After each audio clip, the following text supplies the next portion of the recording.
Hello and welcome to Oil Market Insight. We're coming to you from the headquarters of OPEC in Vienna, December 2018, on the occasion of the 175th OPEC meeting of the conference, the final meeting of the year. And we've brought together some esteemed analysts really looking at the state of the market, bringing us up to date. And thank you all so much for being with us.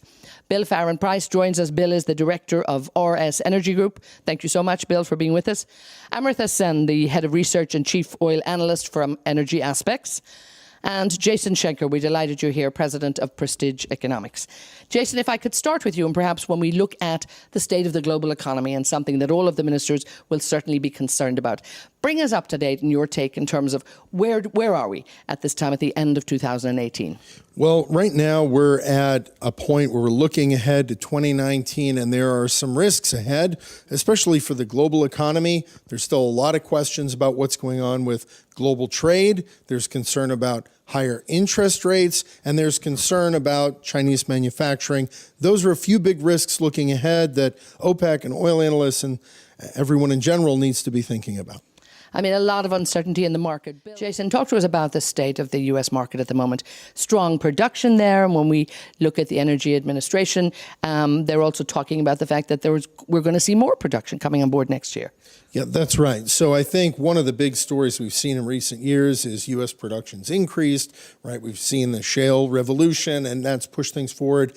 The prospect of a couple million barrels more being added to U.S. production next year is not unlikely, right? That seems like a possibility, but there are a couple of caveats. And one is that right now you have concern about the price drop that we'd seen in October and November for the price of crude, especially in November, where prices fell below critical levels that we hadn't been below other than earlier in the year since China fell into a manufacturing recession at the end of 2014. And the second thing to consider is that companies that are going to be drilling need to make investments. And in a higher interest rate environment, again, tying back to those earlier risks, that's going to be a bit more of a challenge, especially if equity markets remain choppy. You could see businesses see their confidence fade, and you could see a recession in overall business investment in 2019 in the United States in the same way we saw it at the end of 2015 and 2016.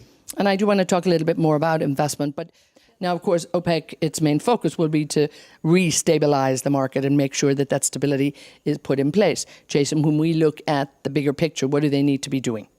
Well, I think that one of the really important things that kind of echoes what Bill and Amrita have said here is that if we were to see a significant slowdown in China, like we saw, there was a recession there in manufacturing from the end of 2014 through the middle of 2016, that really weighed on oil prices. But this time it could be different because OPEC and Russia and other countries have a working relationship that could keep inventories more under control. That's part of the reason that they ballooned so much in 2015 and the early part of 2016 was, if you have China, the biggest net importer of crude oil in the world and one of the biggest sources of marginal demand going into a manufacturing recession, that can push oil inventories higher. But if you have OPEC and non-OPEC members working tightly together, that's very different than what we saw in the last time we saw a downturn, and that could add some confidence for companies operating in the space and could prove price supportive. Jason, let's look at China. The U.S. trade deal with China, it's a truce at the moment. Is it a deal or is it not a deal? But again, we're hearing that China is going to begin buying oil and gas from the U.S. at the moment. What are the implications of that trade deal, whichever way it goes? Well, it's really, really important because on a couple levels. I mean, one, it's important because it impacts investment decisions and confidence that companies in the United States have. But it's also very important for the Chinese economy, which has seen a significant slowdown in growth throughout the year. Oil prices tend to follow industrial metals because China consumes the majority of some metals like aluminum or a plurality globally of other metals like copper. Those have gotten crushed all year because China is the world's factory. And if China, and right now the deal as it looks is just a 90-day pause on more tariffs. That doesn't mean the tariffs in place don't go away. So the trade war is still on. It's just no more escalation. And that doesn't fix the problem that China's slowed down, which is critical for oil demand growth as we look at 2019.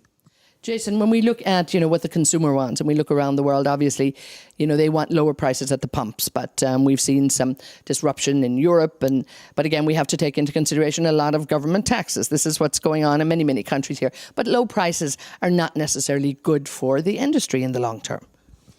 Well, one of the problems with low prices is, of course, is that it can reduce investment, and there's no free lunch on this, which means later there could be significantly higher prices. And I think there's a massive over-expectation in the market for what electric vehicles will do. And that means that just absolutely massive. If you look at some of the challenges, it's the fact that you're substituting something that's not common, like oil, for something that's very rare, which are the metals and the batteries. And so that means that, okay, if we have low oil prices now and this is persistent, but then you end up with a long-term shortfall because the continued growth in oil demand is there, then you could get much higher prices later, which affects everyone. I'm going to leave you the final word on this one, Jason. Again, looking at the year ahead, what do they need to be looking out for?